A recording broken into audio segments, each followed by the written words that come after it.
شریف منانا، یہ کہتے ہیں کہ حدیث میں اس کی کوئی دلیل نہیں ہے۔ اب آئیے، اللہ کے رسول صلی اللہ تعالی علیہ وسلم کا یہ معمول تھا۔ یہ حدیث پاک آپ کو کئی کتابوں میں مل جائے گی، ان کے نام میں انشاءاللہ بتاؤں گا، لیکن سب سے پہلے آپ کو یہ دکھانا چاہتا ہوں، یہ حدیث پاک حافظ ابن کثیر نے تفسیر ابن کثیر میں لکھی ہے۔ سلام علیکم بما صبرتم فنعم عقبی الدار، سورہ رعد کی آیت نمبر 24 کے تحت اس حدیث پاک کو حافظ ابن کثیر نے نقل کیا۔ حافظ ابن کثیر کون؟ جن کو شیخ الاسلام کہا جاتا ہے، ابن تیمیہ کے سٹوڈنٹ۔ اب ابن تیمیہ کو یہ لوگ ماننے والے ہیں جو غیر مقلد۔ اب ان کے سٹوڈنٹ کی بات کو آپ سن لیجئے، ان کے سٹوڈنٹ اس حدیث پاک کو اپنی تفسیر میں لکھے ہیں کیا کہ حضور علیہ السلام کا یہ معمول تھا، کان یزور قبور الشہداء فی رأس کل حول، ہمارے آقا صلی اللہ علیہ وسلم سال میں ایک مرتبہ فکس ڈیٹ پہ شہداء احد کی مزار پہ حاضری دیتے تھے۔ ہفتے میں ایک بار جانا یہ بھی ثابت ہے۔ اس حدیث پاک میں ونس اے ایئر شہداء احد کی بارگاہ میں جانا ونس اے ایئر ثابت ہے۔ لکھا کس نے؟ ابن تیمیہ کے سٹوڈنٹ نے۔ حافظ ابن کثیر نے اپنی تفسیر میں اس حدیث پاک کو نقل کیا۔ صرف اتنا ہی نہیں، وَقَذَا، اور اسی طرح ابو بکر و عمر و عثمان، صرف ہمارے آقا صلی اللہ تعالی علیہ وسلم سال میں ایک مرتبہ شہداء احد پر حاضری نہیں دیتے تھے، بلکہ حضور علیہ السلام کے وصال شریف کے بعد حضرت ابو بکر کے زمانے میں بھی یہ پریکٹس جاری تھی۔ سال میں ایک مرتبہ شہداء احد کی بارگاہ میں حاضری دینا حضرت ابو بکر کے زمانے میں تھی، اور وقضا عمر، حضرت عمر ابن خطاب کے زمانے میں بھی یہ معمول تھا، حضرت عثمان غنی کے زمانے میں بھی یہ معمول تھا۔ اس حدیث پاک میں حضرت علی کا نام نہیں ہے۔ میں نے جب اس پر غور کیا کہ حضرت علی کا نام کیوں نہیں آیا، تو الحمدللہ بزرگوں کا فیضان ہے، یہ بات ذہن میں آئی، غلطی ہو تو اصلاح فرما دیجئے گا۔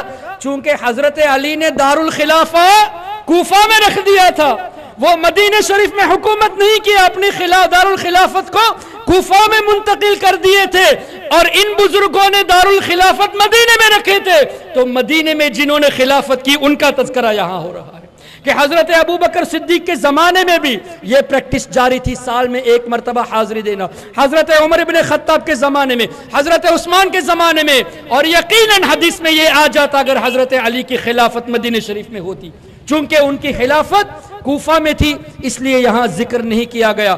اب کیا پتا چلا، سال میں ایک مرتبہ بزرگوں کی مزار پہ حاضری دینا ہمارے نبی کی سنت، حضرت ابو بکر صدیق کی سنت، حضرت عمر ابن خطاب کی سنت، حضرت عثمان ابن عفان کی سنت۔ ارے تم لوگ کہتے ہو اور اس منانا حدیث سے ثابت نہیں، یہاں تو صحابہ کے فعل سے ثابت، حضور علیہ السلام کے فعل مبارک سے ثابت، خلفاء الراشدین کے فعل سے ثابت۔ ہمارے آقا نے فرمایا تم پر میری سنت کو لازم پکڑو، میرے خلفاء راشدین کی سنت کو لازم پکڑو۔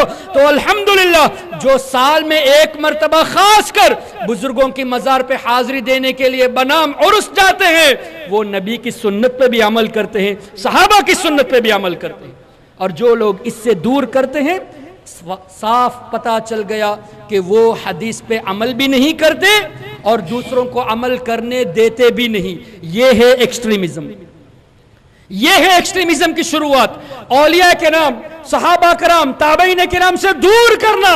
جب ان سے دور رہو گے تو اسلام کا جو اصل پیغام ہے امن کا، وہ ہاتھ سے نکل جائے گا۔ جب امن کا پیغام ہاتھ سے نکل جائے گا تو بچے گا کیا؟ ایکسٹریمزم ہی تو بچے گا۔ اللہ اکبر۔ محترم حضرات، یہ حدیث پاک حافظ ابن کثیر نے اپنی تفسیر میں لکھی، لیکن آپ جانتے ہیں آج انٹرنیشنل سکولز میں انگلش کی زیادہ تر پڑھائی ہوتی ہے، موسٹلی انگلش میڈیم، اور گوا میں زیادہ تر انگلش ہی بولی جاتی ہے، ہمارے سری لنکا میں بھی انگلش ہی زیادہ بولی جاتی ہے۔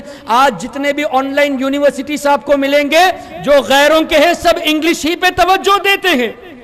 اب انگلش سپیکنگ کراؤڈ کو اٹریکٹ کرنے کے لیے ظاہر ہے وہ اگر قرآن کی تفسیر مانگیں گے تو قرآن کی تفسیر پرووائڈ تو کرنا ہے، ٹرانسلیٹ تو کرنا ہے، لیکن ایز اٹ از ٹرانسلیٹ کر دیں گے، ان کا یہ کہنا ہے کہ مزار پہ حاضری دینا جائز نہیں، ان کا یہ کہنا ہے کہ عرس منانا جائز نہیں، جبکہ ان کے اماموں کی کتابوں سے ثابت ہے، لیکن ان کا یہ کہنا ہے کہ یہ جائز نہیں۔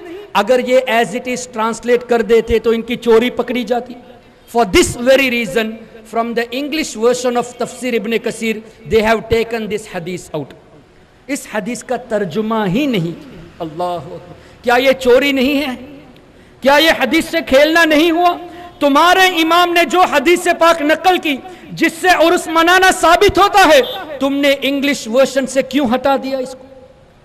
اگر تم یہ جواب دو گے اے برج ورشن، شارٹ ورشن، مختصر ورشن، تو مختصر کرنا تھا تو عقیدے کی بات کو کیوں مختصر کرتے ہو؟ ایمانیات سے کیوں روکتے ہو؟ فضائل کی باتوں کو کم کر دیتے اور یہ لکھ دیتے کہ ہم فضیلت والے حدیث کو کم کیے۔ بنیاد جو ایمانیات میں سے ہے، اللہ کے نبیوں سے محبت، ولیوں سے محبت، یہ قرآن سے ثابت ہے، اس سے کیوں روکتے ہو؟ تو ان لوگوں نے انگلش ورشن سے اس حدیث کو سرے سے ہی ہٹا دیا۔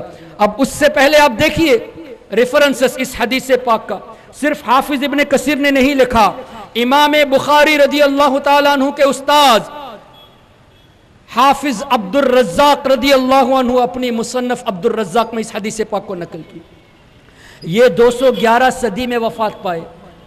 He passed in the Hijri 211 یعنی پہلے 3 صدیوں کے یہ بزرگ ہیں، پہلی 3 صدی کے یہ بزرگ ہیں، خیر القرون میں ان کا شمار ہونا چاہیے۔ 211 میں وصال ہوا، اس کا مطلب پیدائش 150 کے قریب ہوئی ہے، 160 کے قریب پیدائش ہوئی ہے، تو یہ تو پہلی دوسری صدی کے بزرگ ہیں۔ انہوں نے اپنی کتاب میں اس حدیث کو نقل فرمایا۔ اسی طرح تاریخ المدینہ میں ابن ابی شبہ نے لکھا جو ہجری 262 ہجری میں وفات پائے۔ امام بیہقی بہت بڑے محدث اپنے زمانے کے، ہجری 458، انہوں نے بھی اپنی کتاب میں اس حدیث پاک کو نقل فرمایا۔ ابن جریر طبری جو مفسر قرآن ہے، ہجری 310 میں وفات پائے، انہوں نے بھی اس حدیث پاک کو نقل کیا۔ تفسیر کبیر امام فخر الدین رازی رحمت اللہ علیہ کی، انہوں نے اپنی تفسیر میں اس حدیث کو نقل کیا۔ تفسیر نیشاپوری جو ایک اور قرآن کریم کی تفسیر ہے، اس میں بھی یہ حدیث ہے۔ تفسیر الدر المنصور امام جلال الدین سیوطی، انہوں نے بھی اس حدیث کو نقل کیا۔ تفسیر ابی سعود انہوں نے بھی لکھا، تفسیر امام آلوسی ان کی کتاب میں بھی ہے، اور تفسیر قرطبی جو مشہور و معروف تفسیر ہے، اس میں بھی یہ حدیث پاک موجود ہے۔ اب کتنے ریفرنسز ہم نے آپ کو دے دیے، صرف تمہارے امام نے نہیں، ہمارے اماموں نے بھی اس حدیث کو نقل کیا، لیکن تم ان سب حدیثوں کو اگنور کر کے یہ کہتے ہو کہ بزرگوں کی مزارات پہ حاضری دینا یہ جائز نہیں، اور اس منانا یہ جائز نہیں، اور اس منانا حدیث سے ثابت نہیں۔ حدیث سے کیوں کھیلتے ہو؟ حدیث سے کیوں چوری دکھاتے ہو تم اپنی؟ کیوں لوگوں کو تم اگنورنس میں رکھتے ہو؟ ان کو اندھیرے میں کیوں رکھتے ہو؟ اس سے یہ پتا چلا کہ تمہارے دل میں نبی کی محبت نہیں ہے۔ اللہ